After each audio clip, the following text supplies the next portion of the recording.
It's Jake here, or as the YouTube is Jakery. I've never done a voiceover before, but I'm sure you've heard my voice from either the duo Flawless Vog.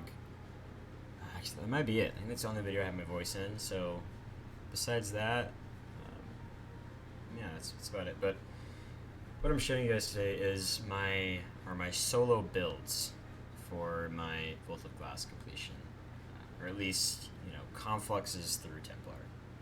If you want a video from the opening, I can do that as well, but I'm assuming no one really wants to watch that. So all videos are or I will make a playlist for them, but they're not in one video, they're in separate ones. But that's why I'm going to show you the loadouts or builds I ran for each one. Preferably builds, because the loadouts are in the description, but I'm going to show you guys what I ran for each encounter.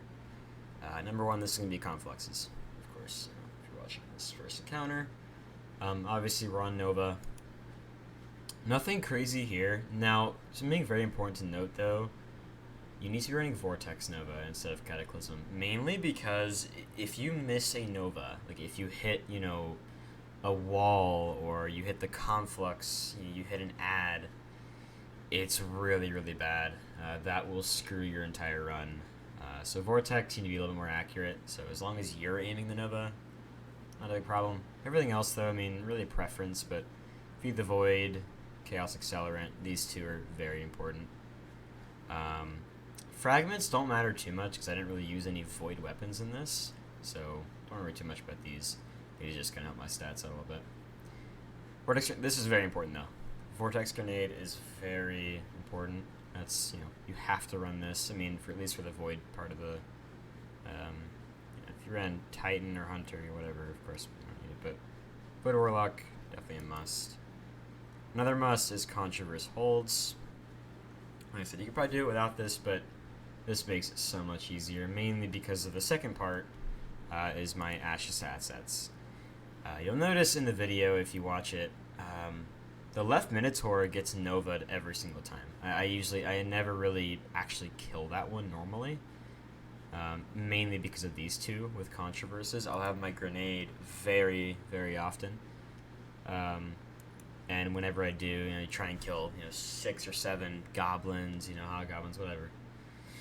And when you do that, you get a bunch of super energy, and not only are you getting super energy, you're also getting your grenade back. That's kind of the whole build purpose. Usually you're focusing more on the right Minotaur first. The left one really isn't a problem. The only left worry is the ads, but that's why Trinity's so good for this. You don't even need to see the ads to kill all of them. But obviously when the Wyvern starts to sack, you'll kind of move over a little bit and just know that as long as you have Nova every time for it, it's really not an issue. Is what I've kind of been playing with. Solar Operative, of course, though. I mean, this isn't like a must, but like in this season, I mean, if you're not running this, then I highly recommend it. It's really, really nice to have. Same with, this must as well. Lord Calvin's Bacillus, whatever that's pronounced. Void Grenades on overloads. You'll look at my loadout and you'll notice, I have no overload. Of course, with Controverse Holds, this is a must. You have to have overload in this, of course, and Void Grenades. You'll get them a lot anyway, so it's not a huge problem, but make sure you run this as well. So, with the loadout that I run, no overload, so must have that. Chestplate and boots really aren't that important. I mean, just kind of run whatever you want here. Resistance-wise, just run double this, and then charge it light. I mean, really, there's not too much important stuff on chestplate and boots. Mods-wise, on the gauntlets, not a lot either. I mean, this didn't really help me a lot. I mean, I'd recommend going for a different energy on this, honestly. I just was kind of too lazy to change that, so I just kind of went with Impact Induction. You could go with Bow Reloader, Fusion Reloader, stuff like that to help out with the ad clearing and the Wyvern kills, so not bad. But overall, the most important thing is, of course, the Ashes assets with the Controversies. That's number one. But I will see you in the oracles. Now I'm going to show you guys the oracles loadout. And this really isn't a huge, thing. Oracles really aren't that hard. I'm assuming if you're watching this, you're not doing it for oracles, but if you are, I'm still going to show you this. Really only two things. Obviously Xeno. This doesn't really matter. I mean, you can run whatever you want, preferred. Just forbearance to help out, clear the goblins out quickly, for less flinch. A Hug Jury to kill hobgoblins if, they're for some reason hitting you. And obviously we're going to run well with aspects and fragments don't really matter. Same with grenade, doesn't really matter. It's really just preference. But if you're going to run this build, all you really need is Phoenix with 2 anti-oracles or 3 anti-oracles. You really don't need a lot from these, but as long as you're getting your super constantly, it's not really a problem. So you can either use 3 anti-oracles or Phoenix and 2 anti-oracles, which is what I did. Obviously Solar Operative is nice. I mean, you really don't need it though. It's not like a must. But oracles really isn't too tough. I mean, the only somewhat hard part is doing the numbering and figuring out which one to shoot. But besides that, it's not too bad. But this is my build. On Phoenix, I mean, just resilience. Really, whatever. I mean, it's not too crazy. But I will show you the Templar build, which is a lot more complex. Not more complex, but a little bit more in depth, I guess.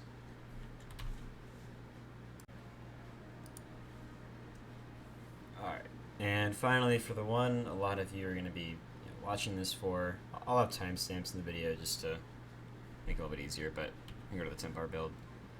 Templar, a little bit different, obviously a little bit different. We're going to double special, but we're going to start with the Void. Same thing with S-Complexes.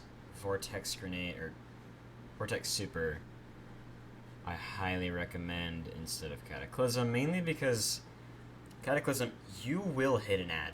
I promise you. In Templar, it's very ad heavy. There's not a lot of room. You're going to hit an ad with it if you run Cataclysm. I mean, if you don't, then that's good for you, lucky. But I promise you, Vortex is a much better option. Does more damage over time. Vortex Grenade. Everything else, I mean, really not anything crazy. Like I said, it's just preferred with stats if you need stats, but not anything crazy. Now guns. Witherhoard, Uzumi, and Storm Chaser. Now you will notice, really any 90 RPM sniper works for this, as long as you have, a good magazine size of 4 or more. If you have a magazine with 6, that is actually perfect. I just don't have one for some reason. Witherhoard is a must here, and Storm Chaser is also a must. Now if you're on a Titan, your build's going to look a lot different than this, but obviously you're focusing on Warlock right now. And I will say that if you have an auto-loading Storm Chaser, it's actually better than Rapid Hit. Rapid Hit is not amazing for this, considering you're only going to get about 4 or 5 shots off during your damage phase. So having auto-loading is actually much better, since when you're holding the relic, it'll just obviously auto-reload while you're in your thing. But yeah, there's nothing too crazy about the guns, but the armor is where it gets a little bit different. Every armor piece is a little bit different. Now, exotic, I mean, this didn't really do much. If you guys want to run transversives, that's fine. The only reason I ran an exotic helmet is because of my anti-oracle armor. I didn't have a helmet for some reason. But I'll explain every piece. Now, these two are a must. You have to have these. Weakened Clear and Solar Operative, very, very important, both of these. Now, Weakened Clear mainly both of these are for damage. Weakened Clear, when you pop a Witherhoard on him, instantly gets him weakened. And obviously Solar Operative, everything does more damage, so, no reason not to run this. So on, very, very clear. Now, you are going to need, at minimum, 2 anti-oracles. I recommend 3. 2 to 4. I recommend 2 to 4. I run 3, just because I think 3 is enough. But overall, it's crazy. Now, chestplate, I actually recommend Solar Resistance. Solar Res mainly because the Harpies and the Supplicants are both solar, and man, they suck. Not a fan of those, so put on Solar Res and just another energy diffusion. Gauntlets, I do recommend a sniper loader, mainly if you don't have a sniper that has a 6 magazine. If it's not, also make sure it's 90 RPM or lower. If it's not 90 or lower, it will not two-shot unless you have like Oracle mods specified for that sniper. It's not going to work. I do recommend this though. If you have like a magazine with 6, that's perfect. Or if you have 5, you can put on a backup mag. That's what I did to get it to 5. But obviously, it's much better that way. 6 is the preferred number though. 6 is your preferred number. Now, like I said, this helmet, I mean, it really didn't do much. My only thought with this was when you Nova, you'll notice that ads will kind of get like clumped up in when you hit the boss. Very rarely, and when that happens, you could get a lot of energy back with your Nova. I mean, I recommend transversives though. I mean, unless there's a exotic you like. I tried Karnsteins, they don't work with relic kills, unfortunately. But the big thing is 3 anti-oracles. I mean, there's really nothing crazy about that. But yeah, I do recommend running transversives, mainly to get to the oracles in time. Another strategy you'll probably see it in the video, but I would save all of your cleanses for the enraged, because man, when those minotaurs come, the oracles also go to 5. I'm pretty sure it's 5 per round, meaning it's nearly impossible to get it off. You don't have a Xeno, you don't have a sleeper. It's gonna be very hard to get 5 oracles in one go without having to cleanse. So if you can save your cleanses, it will help you out a lot. But other than that, I don't really have much other advice to give you on loadouts and everything. But I hope you guys enjoyed. That's about it though. See ya.